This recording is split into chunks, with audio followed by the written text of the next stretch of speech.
অসমীয়া দৈনিক সংবাদপত্ৰৰ তালিকাত আৰু এক ডাঙৰ প্ৰত্যাহ্বান আহি গৈছে। সেই প্ৰত্যাহ্বানৰ সময়ত বুলবুল জামানে যে নতুন প্ৰত্যাহ্বান গ্ৰহণ কৰিছে তাৰ কাৰণে মই অভিনন্দন জনাইছো।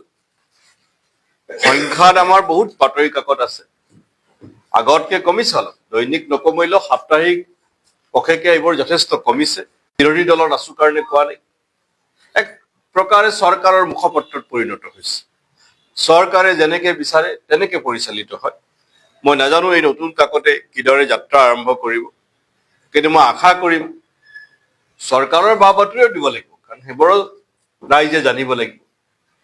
কিন্তু সংবাদ মাধ্যমক কোৱাই হয় গণতন্ত্ৰৰ চতুৰ্থ স্তম্ভ, প্ৰহৰীয়ে পালন কৰিব সেই আশা মই কৰিছো।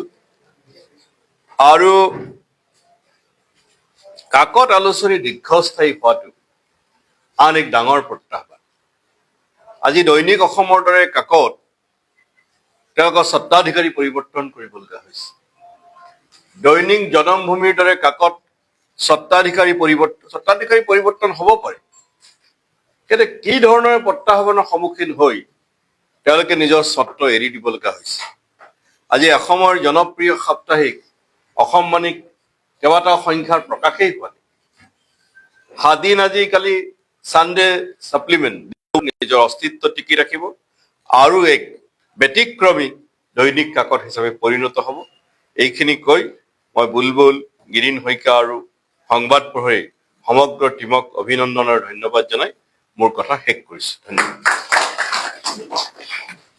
অসমীয়া দৈনিক সংবাদপত্ৰৰ তালিকাত আৰু এক ডাঙৰ প্ৰত্যাহ্বান আহি গৈছে। সেই প্ৰত্যাহ্বানৰ সময়ত বুলবুল জামানে যে নতুন প্ৰত্যাহ্বান গ্ৰহণ কৰিছে তাৰ কাৰণে মই অভিনন্দন জনাইছো। সংখ্যাত আমাৰ বহুত বাতৰি কাকত আছে, আগতকে কমিছে অলপ, দৈনিক নকমিলেও সাপ্তাহিক পষেকে এইবোৰ যথেষ্ট কমিছে। বিৰোধী দলৰ আছো কাৰণে কোৱা নাই, এক প্ৰকাৰে চৰকাৰৰ মুখপত্ৰত পৰিণত হৈছে। চৰকাৰে যেনেকে বিচাৰে তেনেকে পৰিচালিত হয়। মই নাজানো এই নতুন কাকতে কিদৰে যাত্ৰা আৰম্ভ কৰিব, কিন্তু মই আশা কৰিম চৰকাৰৰ বা বাতৰিও দিব লাগিব, কাৰণ সেইবোৰো ৰাইজে জানিব লাগিব। কিন্তু সংবাদ মাধ্যমক কোৱাই হয় গণতন্ত্ৰৰ চতুৰ্থ স্তম্ভ, প্ৰহৰীয়ে পালন কৰিব সেই আশা মই কৰিছো।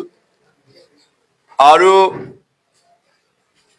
কাকত আলোচনী দীৰ্ঘস্থায়ী হোৱাটো আন এক ডাঙৰ প্ৰত্যাহ্বান। আজি দৈনিক অসমৰ দৰে কাকত তেওঁলোকৰ স্বত্বাধিকাৰী পৰিৱৰ্তন কৰিবলগীয়া হৈছে। দৈনিক জনমভূমিৰ দৰে কাকত স্বত্বাধিকাৰী পৰিৱৰ্তন হ'ব পাৰে, কিন্তু কি ধৰণৰ প্ৰত্যাহ্বানৰ সন্মুখীন হৈ তেওঁলোকে নিজৰ স্বত্ব এৰি দিবলগীয়া হৈছে। আজি অসমৰ জনপ্ৰিয় সাপ্তাহিক অসম বাণীক কেইবাটাও সংখ্যাৰ প্ৰকাশেই হোৱা নাই। সাদিন আজিকালি ছানডে ছাপ্লিমেণ্ট নিজৰ অস্তিত্ব টিকি ৰাখিব আৰু এক ব্যতিক্ৰমী দৈনিক কাকত হিচাপে পৰিণত হ'ব।